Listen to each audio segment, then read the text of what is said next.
Assalamualaikum warahmatullahi wabarakatuh.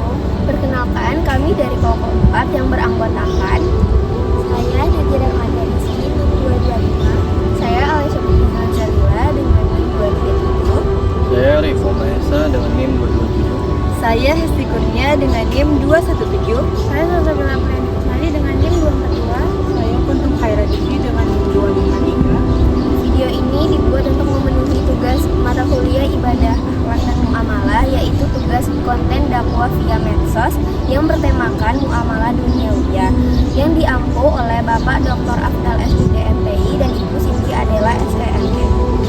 Halo teman-teman semua, pernah nggak sih kalian ngebayangin hidup di lingkungan yang benar-benar damai? Nggak ada drama, nggak ada julid, semua orang saling menghargai satu sama lain. Nah, konsep itu tuh yang bakal kita bahas hari ini. Kehidupan yang harmonis dalam Islam disebut baldatun, thayyibatun, warobun ghafur. Realitanya, kita sekarang hidup di zaman yang serba cepat. Interaksi sosial kita banyak terjadi di wilayah handphone seperti grup WA maupun komen pada media sosial. Tapi anehnya, makin banyak yang terkoneksi, makin banyak juga kita sering melihat konflik kecil menjadi besar. Padahal Islam udah ngajarin kita bagaimana caranya hidup berdamai dengan baik, yaitu muamalah duniawiyah.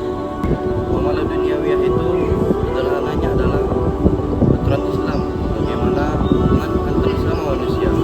Misalnya sama kita jual beli yang jujur, bagaimana kita bertetangga, dan bagaimana kita menyelesaikan masalah secara bersama-sama.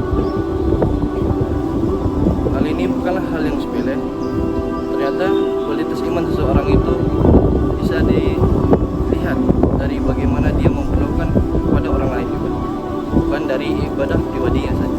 Allah berfirman dalam surah As-Sabbah ayat ke-15, negerimu adalah negeri yang baik, baldatun thayyibat, dan Tuhanmu adalah Tuhan yang maha pengampun, Rabbun Ghafur. Ayat ini turun dalam konteks kaum Sabbah yang kehidupan makmur, karena mereka bersyukur dan menjaga kerukunan dengan sesama.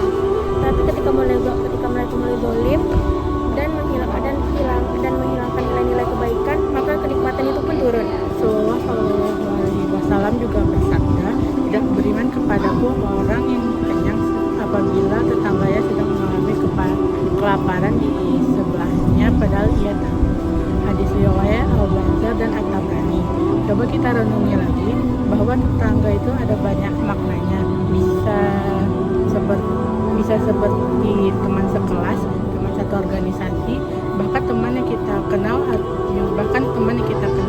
dan kita ketahui lewat media sosial. Kalau kita cuek sama kondisi mereka, bahwa itu tandanya ada yang kurang dengan kualitas iman kita. Nah, jadi kehidupan yang harmoni itu bukan cuma soal ngaribut aja, tapi bagaimana kita aktif membangun kebaikan bareng-bareng. Mulai dari saling bantu, saling jujur, dan saling menghargai perbedaan. Yuk, mulai kita praktikkan hal-hal kecil di sekitar kita. Yang pertama, hidupkan lagi budaya gotong royong. Misalnya di kos, di kampus, atau di lingkungan rumah, kita harus saling membantu, menawarkan sama teman yang kesulitan, atau ikut kerja sama teman. Poin yang kedua yaitu kejujuran dalam setiap interaksi, baik jual beli, perjanjian, maupun ucapan dalam media sosial.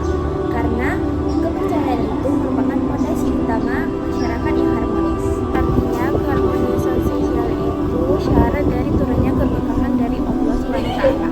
Yang ketiga, biasakan menyelesaikan masalah dengan komunikasi langsung, bukan menyindir lewat sosmed atau buat di grup. Sedikit lebih sabar, sedikit lebih legowo, bisa mencegah adanya konflik. Baldatun, thayyibatun,